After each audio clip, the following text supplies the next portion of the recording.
Olá, que bom que a gente está junto de novo para essa nossa conversa. Hoje, olha, as leituras parecem que vão costurando, sabe? Uma história de amor, de perda também, mas de recomeço, de chamados que a gente não espera. É verdade. Temos Gênesis, um Salmo, Mateus. Parece que Deus é mesmo o protagonista, né? Tecendo os fios, preparando encontros que mudam tudo, especialmente na hora do luto, da transição. Sim, e é fascinante ver como tudo se conecta. A perda que, de alguma forma, abre um espaço para o novo. A memória que vira força, vira esperança.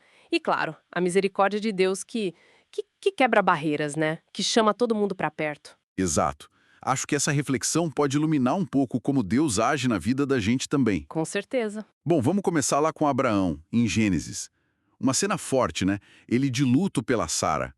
O texto diz que ele veio chorar por Sara e lamentá-la. Uma dor visível, Muito humana, né? totalmente. Mas olha que interessante. No meio dessa dor, ele se move, ele age, providencia o túmulo com dignidade e logo em seguida já está pensando no futuro do filho, do Isaac. É verdade. Aí ele chama o servo de confiança para uma missão super delicada, encontrar uma esposa para Isaac. E a confiança dele em Deus é palpável, ele diz, o Senhor enviará seu anjo diante de ti. É.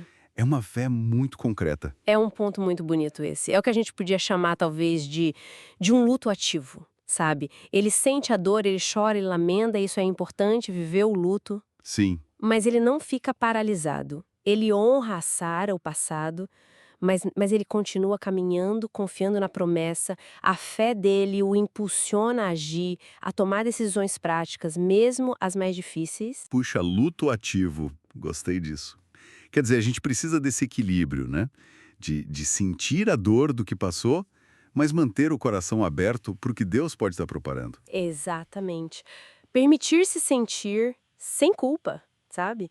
Mas cultivar a esperança. A vida segue e Deus, bom, Deus sempre tem novos capítulos para nossa história. É um processo, né?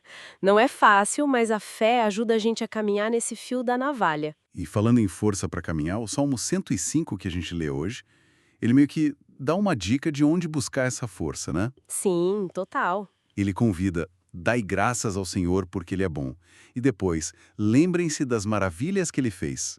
Isso não é só ficar com saudade do passado, né? Não, de jeito nenhum. É muito mais profundo. É uma memória que vira combustível para o presente.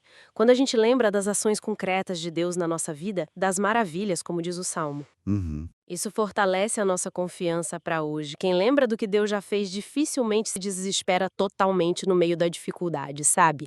É uma memória que transforma, que dá coragem, uma memória agradecida. Então, talvez um exercício bom para a gente fazer no dia a dia seja esse, né? Parar um pouquinho, puxar pela memória. Onde foi que eu vi a mão de Deus? Onde recebi uma ajuda inesperada?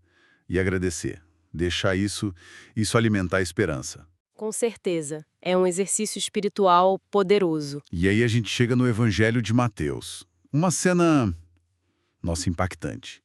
Jesus está passando, vê Mateus, um cobrador de impostos.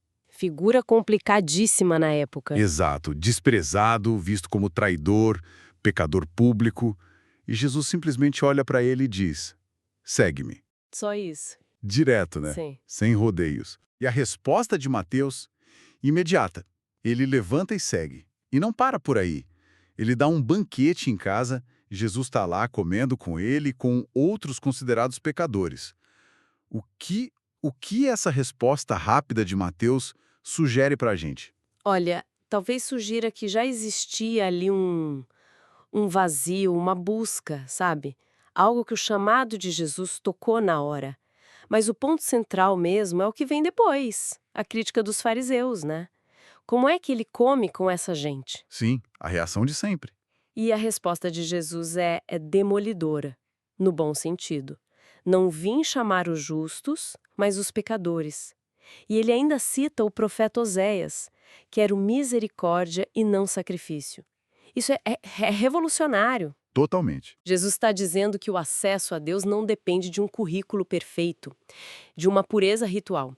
Depende da necessidade que a gente reconhece, da abertura para o encontro. Ele está colocando a compaixão, a misericórdia ativa acima das regras que excluem. A prioridade é o coração, é a pessoa. Nossa, isso é tão libertador. Porque quantas vezes a gente não se sente meio indigno, né? Ah, não sou bom o suficiente para seguir Jesus, para estar na igreja. Exato. E a mensagem aqui é o contrário, o chamado é justamente para quem se sente assim, doente, necessitado. A misericórdia de Deus não é um prêmio para quem já está perfeito. Hum, Ela é o remédio que nos encontra onde a gente está, e a transformação acontece no encontro, na caminhada com Ele. Aquela mesa na casa de Mateus vira o símbolo perfeito dessa inclusão radical. Deus não tem nojo de se misturar com a nossa humanidade, com as nossas feridas. que coisa linda.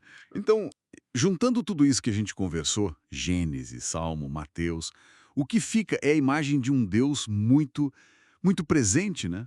Muito envolvido. Isso envolvido na nossa história, que acompanha o luto, que fortalece a memória para dar esperança e que chama a gente para perto, mesmo quando a gente se acha o último da fila. Um Deus especialista em escrever histórias de amor e misericórdia com a gente. Exatamente. E as atitudes que ficam para nós, né?